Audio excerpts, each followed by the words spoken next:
चलिए शुरुआत करते हैं। सबसे पहले जो करंट अफेयर वाला सेक्शन है उसको कंप्लीट करते हैं। जेसी डेनियल अवार्ड, ये केरला का हाईएस्ट अवार्ड है मलयालम सिनेमा में। It is presented annually by Kerala state Chalachitra academy, a non-profit institution under the Department of Cultural Affairs of Government of Kerala in India।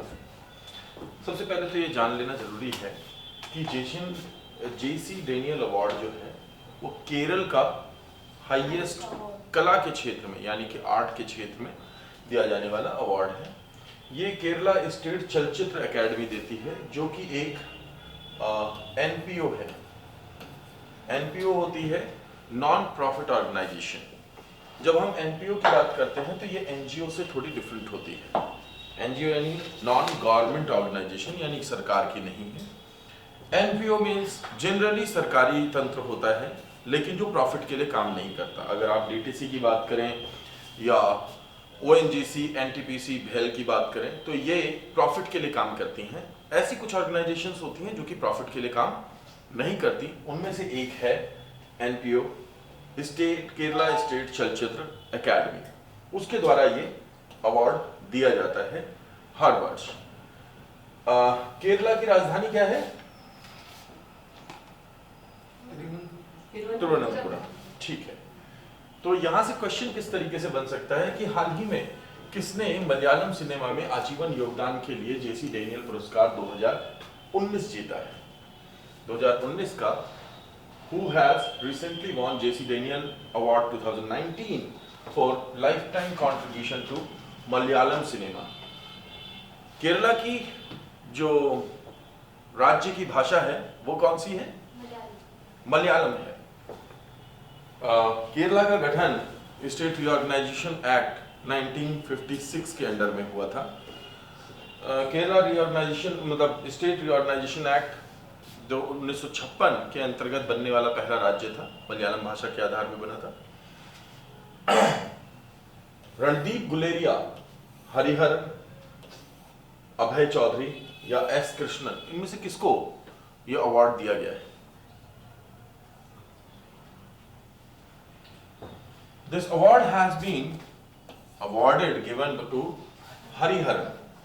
Hariharan है जो कि मलयालम सिनेमा के लिए जाने जाते हैं। हरिहर नहीं लिखिएगा, लिखिएगा हरिहरन, राइट।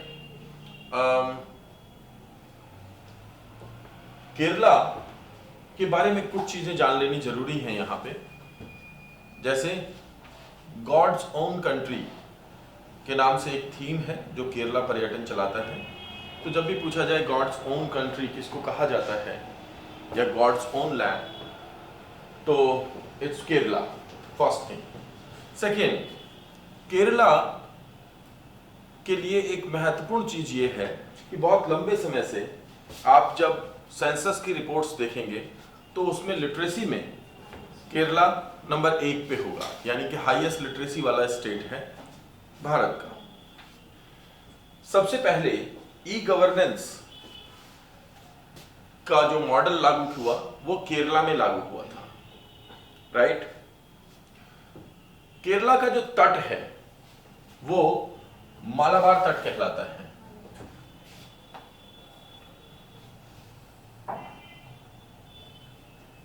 ये जो क्षेत्र है ये है केरला, और ये जो केरला का तट है ये मालाबार कोस्ट कहलाता है। मालाबार कोस्ट पे कोच्चि पोर्ट है, कोच्चि जिसे पूर्व का मोती भी कहा जाता है, राइट। केरल में एक नेशनल पार्क है जिसका नाम है साइलेंट वैली यानी शांत घाटी।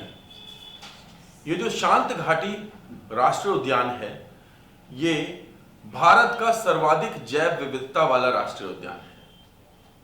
सबसे ज्यादा बायोडायवर्सिटी पाई जाती है केरला के इस राष्ट्रीय उद्यान में।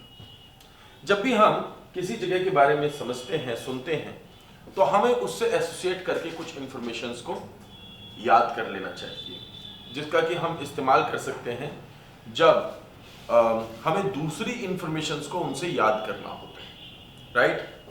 तो खैर next, Eklavya award. Eklavya award is awarded by government of Karnataka for outstanding performance in sports. खेल के क्षेत्र में आउटस्टैंडिंग परफॉर्मेंस के लिए दिए जाने वाला अवार्ड है एकलव्य अवार्ड। किसके द्वारा? कर्नाटका सरकार के द्वारा। कर्नाटका का गठन कन्नड़ भाषा के आधार पर किया गया था और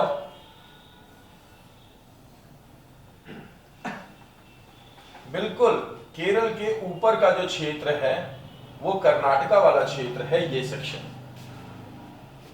कर्नाटका का जो तट है उसे कन्नड़ तट कहा जाता है, राइट। कर्नाटका की कैपिटल क्या है? बंगलुरु, राइट। कर्नाटका फेमस है किन चीजों के लिए? कॉफी उत्पादन के लिए। भारत में सबसे ज्यादा जो कॉफी उत्पादन होता है वो कहां पे होता है? कर्नाटका में होता है। जैसे कि केरल जो है मसालों के लिए, ठीक है ना, तो मसालों का सर्वाधिक उत्पादन कहां होता है? केरल में होता है। उसी प्रकार कॉफी का सर्वाधिक उत्पादन कर्नाटका में होता है। कर्नाटका में भारत का सबसे ऊंचा जलप्रपात भी है, हाईएस्ट वाटरफॉल। क्या नाम है इसका? जोग या गरसोपा, जिसे अब महात्मा गांधी जलप्रपात भी कहते हैं। जोग या गरसोपा सबसे ऊंचा, ये सबसे ऊंचा है। अभी आ रहे हैं बेटा, अभी आ रहे हैं। तो जोग या गरसोपा, जिसे कि महात्मा गांधी जलप्रपात भी कहते हैं। कर्नाटका की सबसे महत्वपूर्ण नदी है कावेरी, जो कर्नाटका के ब्रह्मगिरी पर्वत से निकलती है और तमिलनाडु में जाती है। कावेरी जो ब्रह्मगिरी पर्वत से निकलती है और तमिलनाडु में जाती है। कावेरी को लेकर के कर्नाटक और तमिलनाडु के मध्य विवाद भी है, जिसके लिए कमेटी बनाई गई थी 1990 में, राइट। कर्नाटका में भारत की पहली जल विद्युत परियोजना लगाई गई थी, भारत की पहली नदी घाटी परियोजना, जिसका नाम था शिव समुद्रम।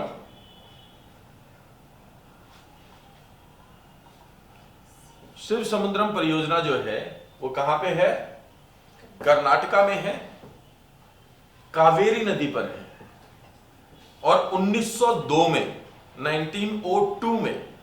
1902 में सबसे पहले कर्नाटका में लगाई गई थी। कर्नाटका इन चीजों के लिए बहुत फेमस है। जहां पे आपने क्वेश्चन पूछा गगन चुक्की क्या है, गगन चुक्की एक जलप्रपात है जो कि कर्नाटक में है। जहां रंगातिट्टा वन्य जीव अभयारण्य है उससे थोड़ा सा आगे है। यहां पे कावेरी नदी पर गगन चुक्की जलप्रपात है। इसी जलप्रपात पर शिव समुद्रम परियोजना का निर्माण किया गया था 1902 में, ठीक जी। इसलिए गगन चुक्की भी इंपॉर्टेंट हो जाता है।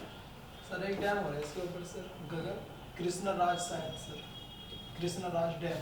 कृष्णराज डैम जो है वो इस नदी पर कि इसकी सहायक नदी पर है, तो ठीक है, उसे भी आप याद कर सकते हैं। इसके अलावा मेटूर को, लेकिन वो हमारी इंफॉर्मेशन का हिस्सा नहीं है, वो फिर स्पेसिफिक नॉलेज हो जाती है। हम एक करंट अफेयर करते समय अगर किसी राज्य की बात आ रही है तो हम कुछ जनरल इंफॉर्मेशन उसकी ले रहे हैं, जिन जनरल इंफॉर्मेशन से फर्दर हम बहुत सारी इंफॉर्मेशन को कनेक्ट कर सकें। अदरवाइज तो फिर कर्नाटका में पढ़ने के लिए बहुत सारी चीजें हो जाती हैं।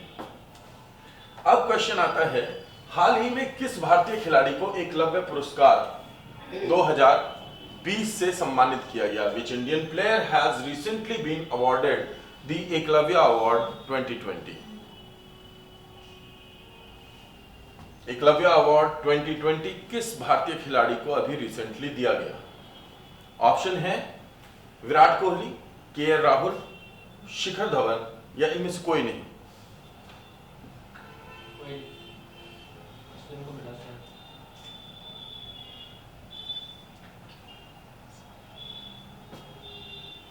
अगर आप थोड़ा सा ध्यान देंगे तो शायद आप इसे पकड़ सकते हैं। विराट कोहली दिल्ली से हैं, शिखर धवन भी दिल्ली से खेलते हैं, बाकी केएल राहुल हैं जो कि कर्नाटका के हैं। कर्नाटका स्टेट गवर्नमेंट किसको आगे बढ़ाएगी? अपने कर्नाटका के यूथ को बढ़ाएगी। दूसरी बात, एक और दूसरे तरीके से भी, ऑरेंज कैप आईपीएल में किसको मिली थी? केएल राहुल को मिली थी। तो आपको आंसर आसानी से आ जाना चाहिए कि ये आंसर होगा यहाँ पे केएल राहुल, राइट। चलिए आगे बढ़ते हैं। Given the COVID-19 pandemic, the ceremony was held online location Busan थी, साउथ कोरिया में। मोस्ट अवार्ड्स पैरासाइट को मिले। हम बात कर रहे हैं एशियन अवार्ड की, हम बात कर रहे हैं एशियन फिल्म फेस्टिवल की, एशियन अवार्ड्स की। तो एशियन अवार्ड्स के चलते, कोविड-19 की सिचुएशन के चलते ये सेरेमनी ऑनलाइन हेल्ड की गई। लोकेशन थी बुसान। बुसान कहाँ पे है? साउथ कोरिया में है। सबसे ज्यादा अवार्ड एशियन अवार्ड्स में जीते किसने? पैरासाइट ने। पैरासाइट मूवी देखी है आप लोगों ने? कुछ कुछ देख लिया करो यार, क्या फर्क पड़ता है। हाल ही में 14वें एशियाई फिल्म पुरस्कार 2020 में बेस्ट एक्टर का खिताब किसने जीता? क्वेश्चन आता है कि सबसे ज्यादा अवार्ड जीते पैरासाइट ने, लेकिन बेस्ट एक्टर का अवार्ड किसको मिलता है? हाँ, ऑप्शन देख लो।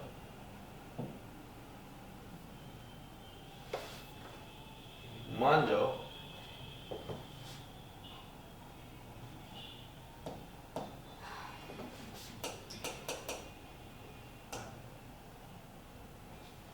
जी, जो डोंग, वैंग जियासुओ, ली ब्योंग हंग या जैक चेन। ये तो बड़ा मुश्किल हो गया।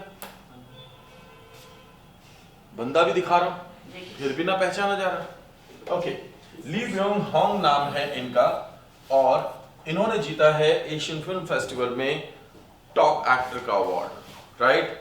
तो अगर आपको ये नाम याद ना रहे तो चेहरे से शायद थोड़ा बहुत याद रह जाए। अगर आप कोई फिल्म देखते हैं इनकी तो शायद याद रहे। एक फिल्म थी जो मुझे याद आ रही है, वो थी रेड। तो may be that you can remember this और नॉट, बट इसको याद कर लीजिएगा, इंपॉर्टेंट है। पैरासाइट को सबसे ज्यादा अवार्ड मिले और ली ब्योंग हंग को बेस्ट एक्टर अवार्ड मिला है, राइट। चलिए नेक्स्ट क्वेश्चन। हाल ही में किसने 56वें wildlife photograph of the year 2020 पुरस्कार जीता है? Who won 56th Wildlife Photograph of the Year 2020 पुरस्कार? Who has recently won the 56th Wildlife Photograph of the Year 2020? A. Aishwarya Shridhar, माधुरी रजक, विजेता कुमारी या केसी शिवांगी?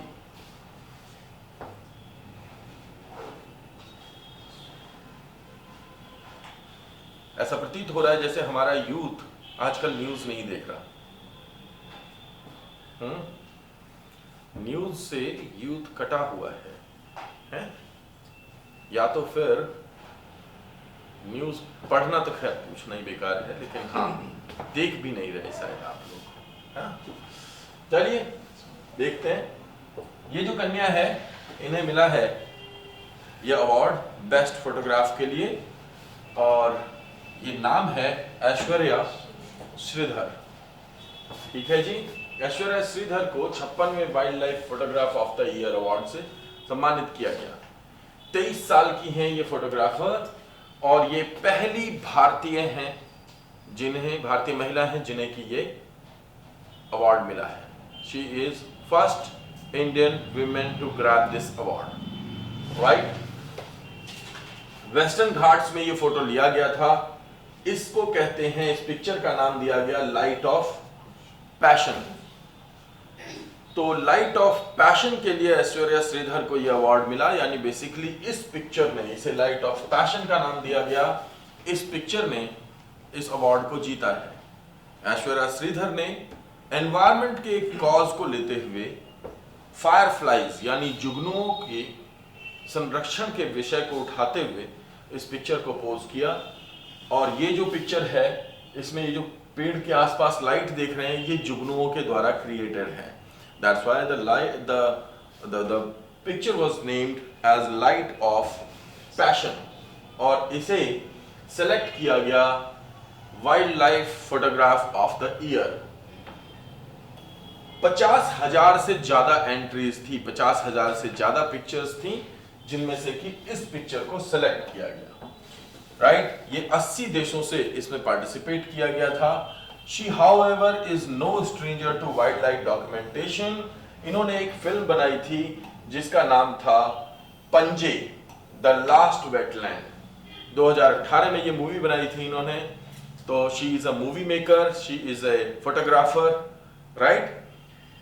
एंड ऐश्वर्या को इससे पहले डायना अवार्ड मिल चुका है 2019 में। तो 2018 में इन्होंने पंजे मूवी बनाई थी, 2019 में इनको डायना अवार्ड मिला, और 2020 में इन्हें बेस्ट फोटोग्राफ के लिए चयनित किया गया। Given to young change maker 9 to 25 by royal house London. London की रॉयल हाउस में लेडी डायना एक राजकुमारी थी जिनका कि निधन हो गया था एक्सीडेंटल केस में। तो उनकी याद में लगभग 9 से 25 साल के मध्य के यंग लोगों को अवार्ड दिया जाता है, जिसमें कि इनको सेलेक्ट किया गया और इन्हें लेडी डायना के नाम पर अवार्ड दिया गया। राइट, तो 2018 में एक मूवी, 2019 में लेडी डायना अवार्ड, और 2020 में पैशन ऑफ लाइट के लिए best photograph of the year award to Aishwarya Sridhar. बस यहां से आपको नेक्स्ट क्लास में करवाएंगे